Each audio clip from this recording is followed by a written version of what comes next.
O Corinthians empatou, mas poderia ter vencido. Salve, salve, fiel! Aqui é Herança Corintiana. Hoje estreia uma nova série aqui no canal, Além do Resultado. Eu vou falar tudo sobre a partida do Corinthians. E nessa quinta-feira o Corinthians jogou contra o Peñarol, lá no Uruguai, pela quinta rodada da Libertadores. O Corinthians já estava classificado. O Diniz escalou um time reserva. Quando eu vi a escalação, eu achei interessante a escalação, porque o time já estava classificado. O Peñarol, uma equipe fraca, então o Corinthians poderia jogar no contra-ataque e matar esse jogo e levar os 3 pontos. Aí começou a partida. No começo da partida, estava aquele jogo característico de Libertadores, né? Aquele jogo brigado, bem disputado. Então estava um jogo bem equilibrado, vamos falar assim. Só que aos 18 minutos o Peñarol fez o primeiro gol. Então uma jogada isolada, uma bola parada, né, de escanteio.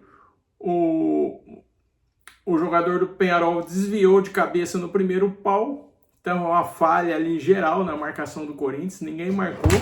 Ele subiu sozinho e fez 1-0.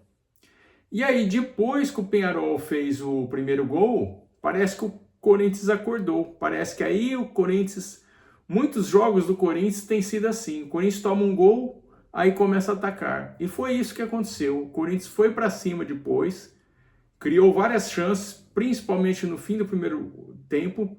Teve várias chances para empatar e não empatou.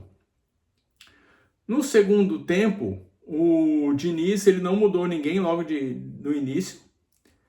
E aí o time voltou, continuou criando jogadas.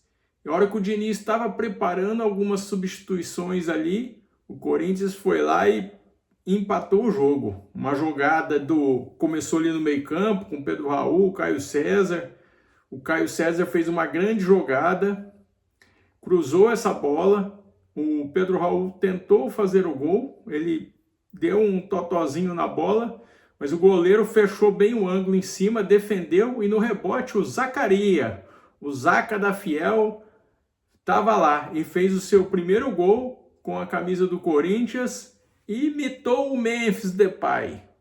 Então 1-1 e a partir daí, um pouco depois o Diniz fez as modificações, né? Colocou o Yuri Alberto, colocou o Garro. E o time foi para cima em busca da vitória, porque o jogo estava fácil para o Corinthians.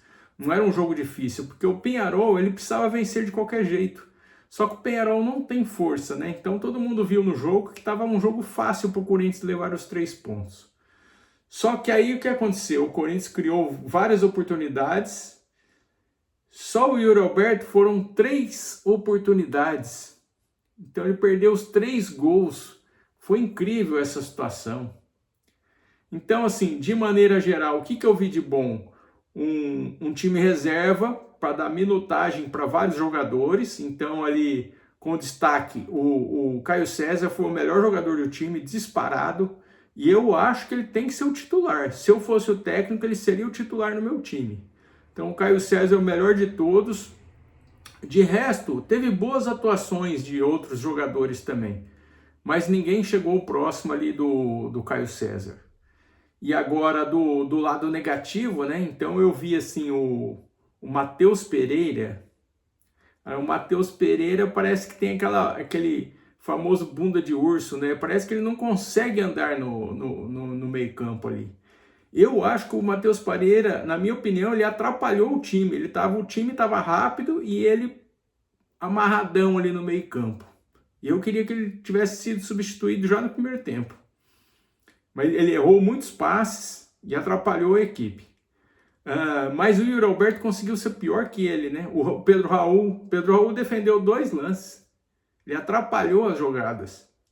E aí, quando você espera que o Yuri Alberto entre e vai fazer os gols, ele perdeu 3 gols feitos. Então, assim, problema do Corinthians sério, gravíssimo. Isso mostra o porquê que o Corinthians é o pior ataque do Campeonato Brasileiro. E o resumo da partida, o resultado foi bom? Foi. Só que ficamos com gosto de derrota, porque A quantidade de gols perdidos no final, o Corinthians merecia ter levado os 3 pontos, que iria fazer uma diferença boa para ter vantagem do segundo jogo em casa na Libertadores. Então, esse foi um ponto negativo. Tá? Então, esse foi o resumo do jogo. O lado bom e o lado ruim do time. Agora, fica aqui um ponto muito importante. No mata-mata, na próxima fase da Libertadores, se o time perder esses gols e não matar o jogo, isso vai custar muito caro. Espero que isso seja resolvido urgentemente. Vai, Corinthians!